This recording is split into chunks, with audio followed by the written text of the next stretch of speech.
I'm Joshua Bardwell, and you're going to learn something today. In case you can't tell, we are flying the Beast class today. And the reason we're flying the Beast class today is because the Beast class hasn't been flying as great as I think it ought to, and as good as I know it can, because I've seen some of you other folks out there with Beast classes, and yours fly better than mine. And I spent a good time, like a whole video, trying to PID tune it and didn't make it much better. In fact, I think one of my motors is messed up. And so here's what we're going to do in this video. I'm going to show you guys what it's doing, just to remind you. We're going to look at black box, we're going to check my hypothesis, and then we're going to fix the problem by putting a whole new set of motors on it. Thanks RCInPower for sending me a whole new set of motors.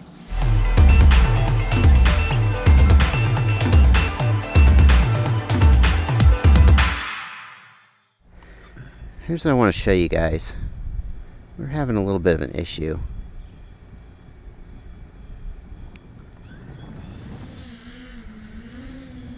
And the issue is that when I punch the throttle, the quad dips backwards, almost as if we had a bad motor.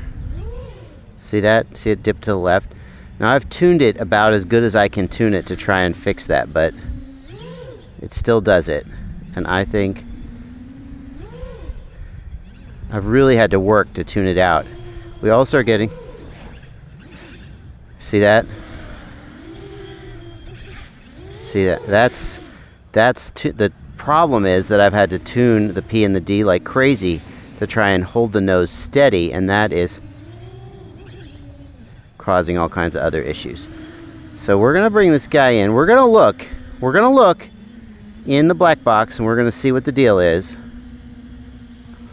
But then we're just going to change the motors because, you know. So here we are in Black Box Viewer, and we're going to see if my intuition is correct. I'm going to hit Graph Setup. I'm going to add the motor graph, and we're going to take a look at the motors do when I punch the throttle.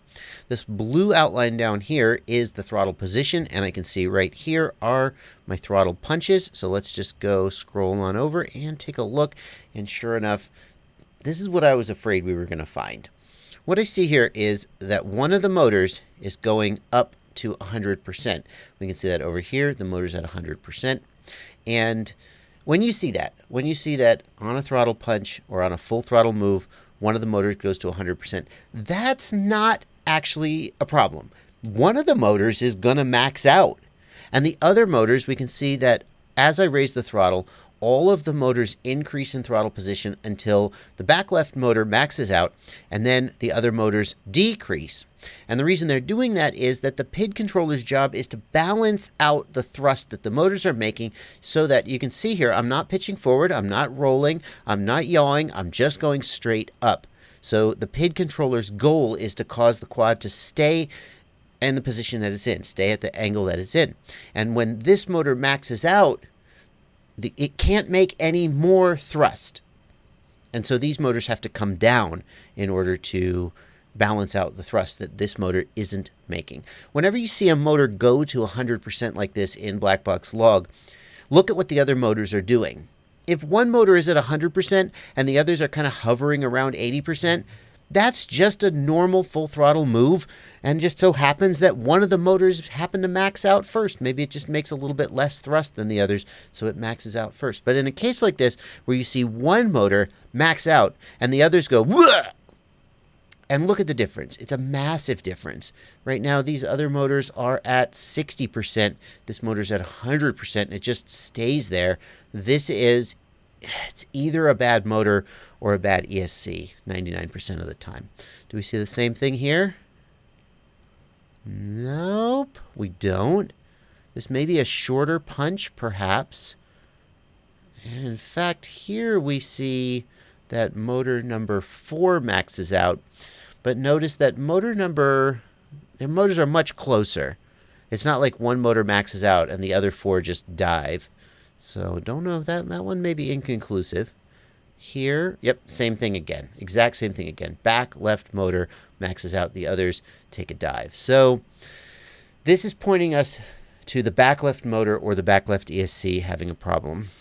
I hope it's the motor, because I have a spare set of motors that I can swap out. And if it's the ESC, I don't know if I have a spare ESC. Here's the thing, guys. As much as I advertise myself as the FPV know-it-all, that's just a brand. I don't literally know everything, and I firmly believe that part of being smart is knowing when you're dumb and just listening to people who are smarter than you and trying to learn from them. And that's really what's going on here. Catalyst Machineworks is at the forefront, certainly more than me, of Beast Class and X Class development. And when they said, hey, the polar motors are what we're using, I was like, great, give me 4. And when they said, we think the RCInPowers are better than the polar motors, I said, okay, well, I'm kind of having a little bit of trouble, so may as well, yes, if you can get me a set. And that's where we're at here. I can tell you the specs of these motors, and I can say, oh, I like that they got a prop adapter. That's nice, because when I crashed, I bent one of the bases on my polar motors. That wouldn't have happened if we'd had prop adapters. But as far as diving deep into, this KV, like it's a slightly lower KV. So, I mean, how much is 20 KV at 12S? I don't know. So, I'm not going to pretend I know more than I do. I'm just going to slap these motors on the quad. I'm going to thank RCInPower very much for sending them to me. I'm going to tell you guys that Catalyst Machineworks feels like these are, as of today, 6 months from now, who knows what they'll say, but it's a fast-moving field. As of today, Catalyst Machineworks thinks these are awesome motors. I'm going to slap them on the quad. I'm going to take them out and fly them, and we're going to see what we think.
Well, if that doesn't get your pulse going, you ain't alive.